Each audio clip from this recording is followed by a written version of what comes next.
Um, because of I think I'm having network issue here. I want to do it as fast as possible. Just pass my message, and I believe the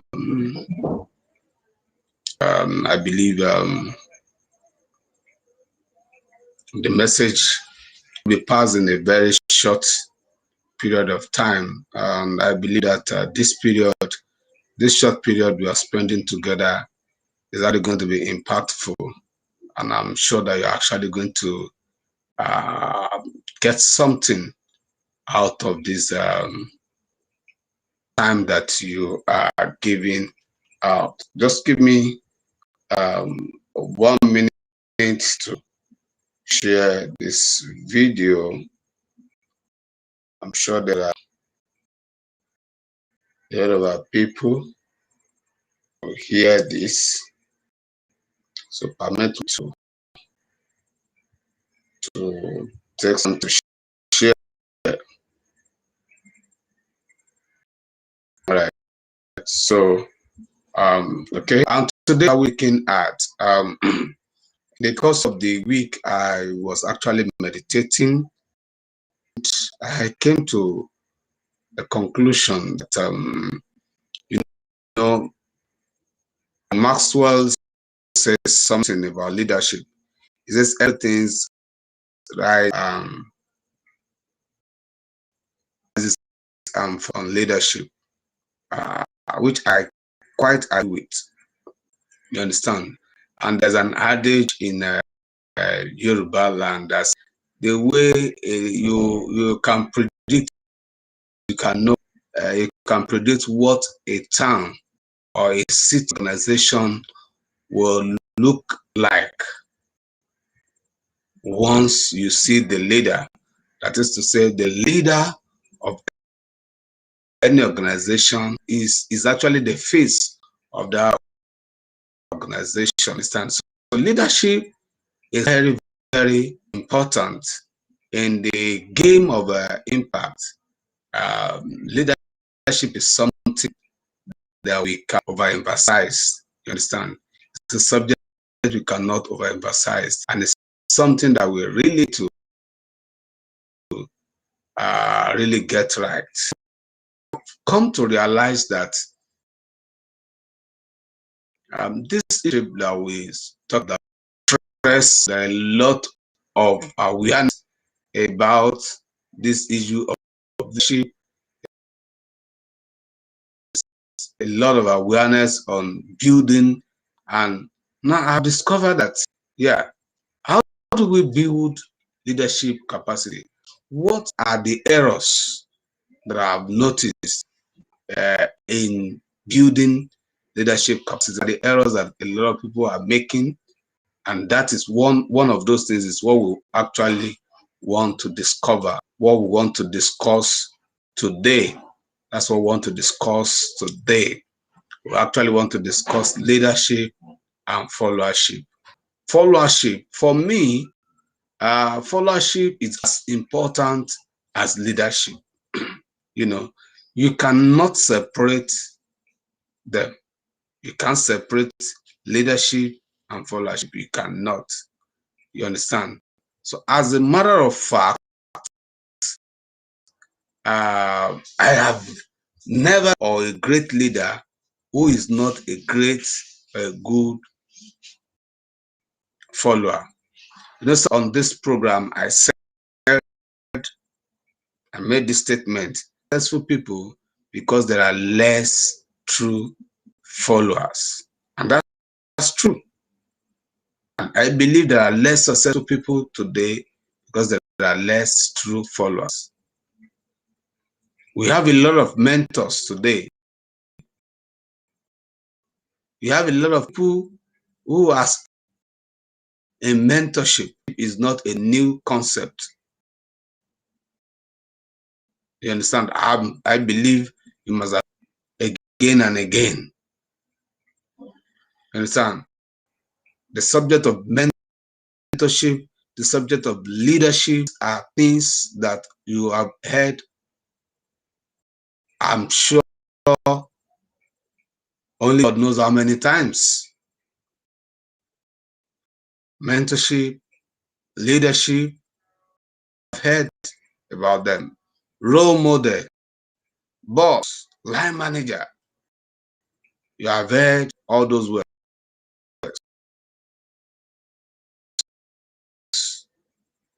And I'm sure, you know, for me, to be a missing link.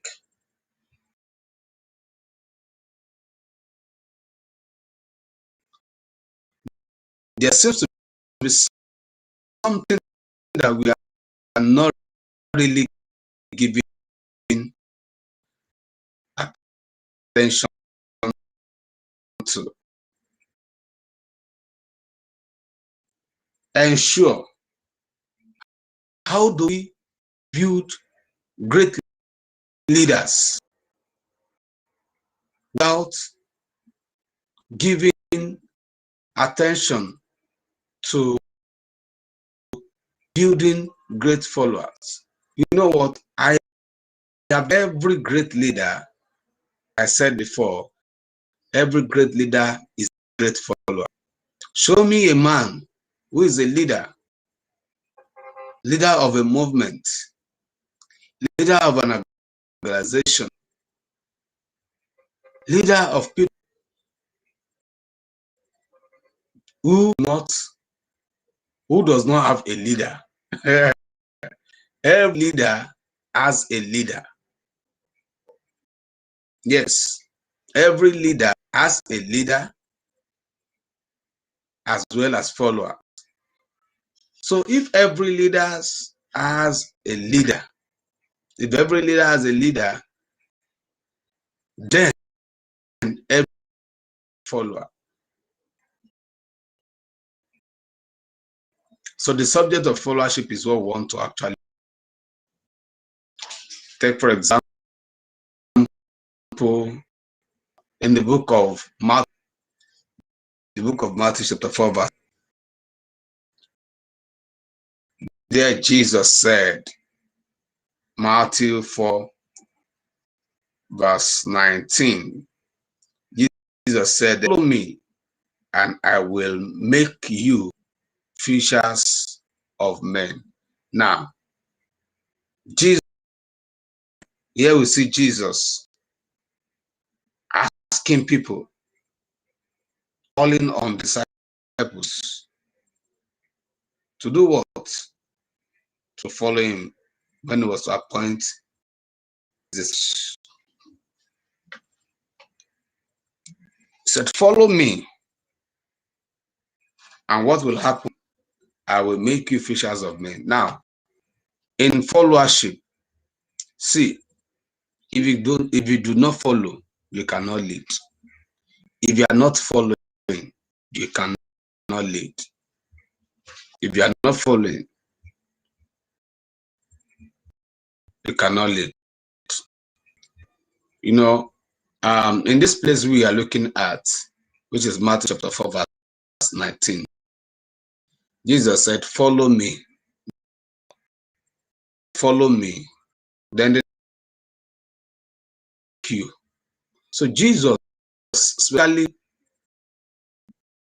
outlined his own responsibility as the mentor, as the coach, as the leader, as the line manager.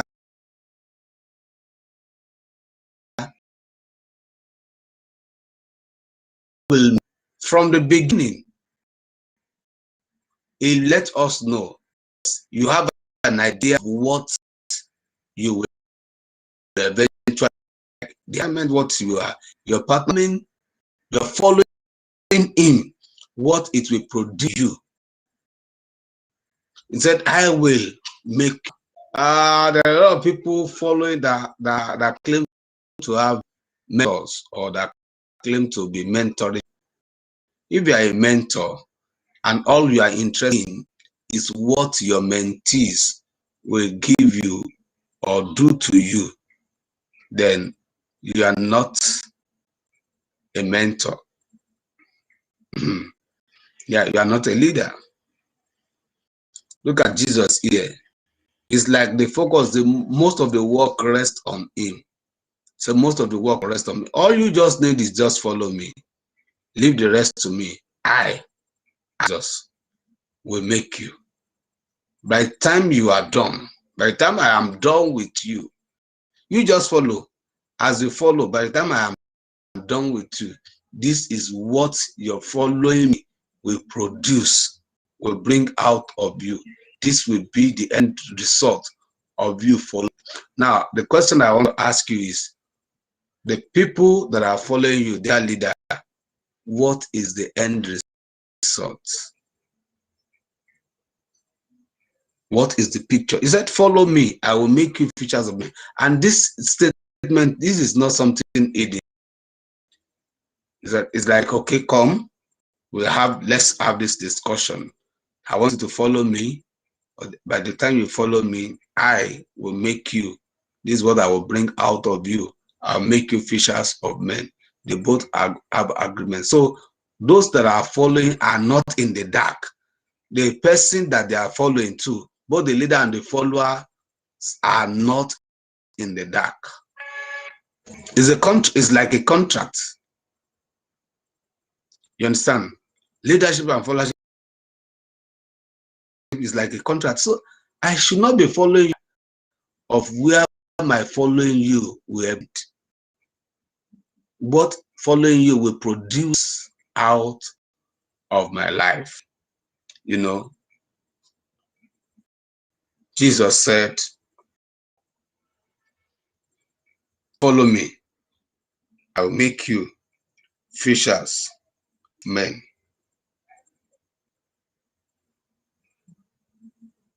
You know, Paul the Apostle also made a similar statement. Paul the Apostle made a similar statement where he say in 1 Corinthians chapter 11 verse 1, 1 Corinthians 11 verse 1, maybe you want to read it. 1 Corinthians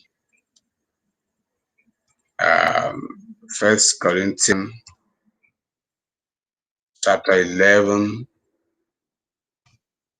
verse 1. 1 Corinthians chapter 11 verse 1.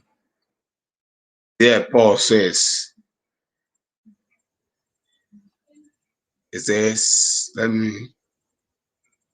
all right, 1 Corinthians 11 verse 1. Paul says, he said, be ye followers of me, even as I also am of Christ. Be ye follower of me, even as I also am of Christ. So that is to say, I am your leader. That is to say, let me be your leader. I, Paul, I'll be your leader. You are my follower. But I, Paul, follower to that leader. And that's Jesus Christ. So he said, Jesus is the leader, Paul is the follower. Then Paul is the leader. So I said, every leader is a follower.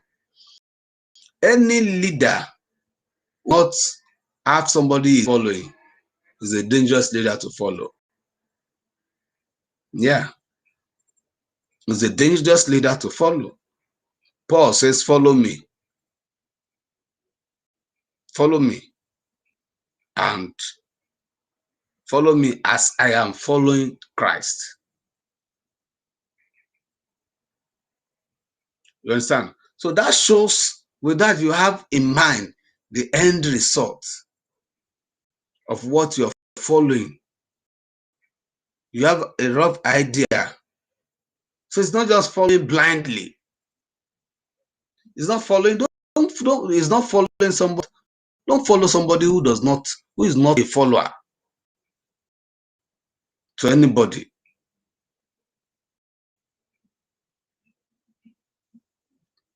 Paul says, be ye followers of me, even as I also am of Christ.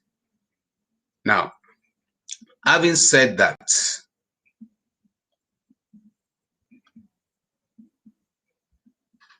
this takes me to the main point to discuss tonight. If you want to make impact, you must have a mentor, you must have a leader. That is not negotiable, that's not negotiable. So now, having established that, how do we now follow? Because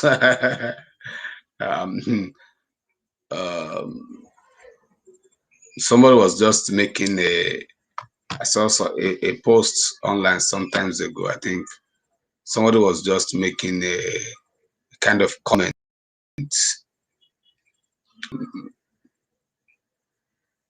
about people, that you have a lot of people that in the space of 2-3 years, they have changed. This year now they tell you, oh, this is my father, this is my mentor. But next year they show you another person, they have changed. They have changed their mentor. Or like in the Christian circle, as well, this is my father in the Lord. This is my pastor. So in a short while, did I even say 3 years? 2 years. In a space of 5 years, they have changed like 2, 3, 4, 5 fathers in the Lord. How do you even choose who is your mentor? How do you choose a leader to follow? Because see, the person you follow determines your destination, whether you like it or not. Yes. So, from this angle, why do people follow who they follow? Choose. How do you even? Paul Apostle was saying, he said, you can have many advisors, but you have only one father. The two people cannot father a child. You understand? So it's good to say, person is my coach, so person is my mentor. Father, this is my father. And next year, another person has given back to you. Did you die? Did you die? Is it that you died and come back to life, or what? You just change father like changing clothes. So it means that in the first place, is either you didn't even get it right in the first place, or you don't even know what you are doing at all.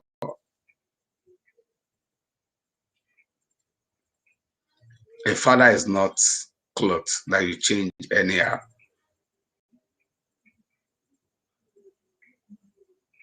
A mentor is not coach. It is not clothes that you change anyhow. You understand? So now, what are the parameters that you use in choosing who your leader is? Just recently, a church, a ministry celebrated 40 years. Of course, that's Winners Chapel. And that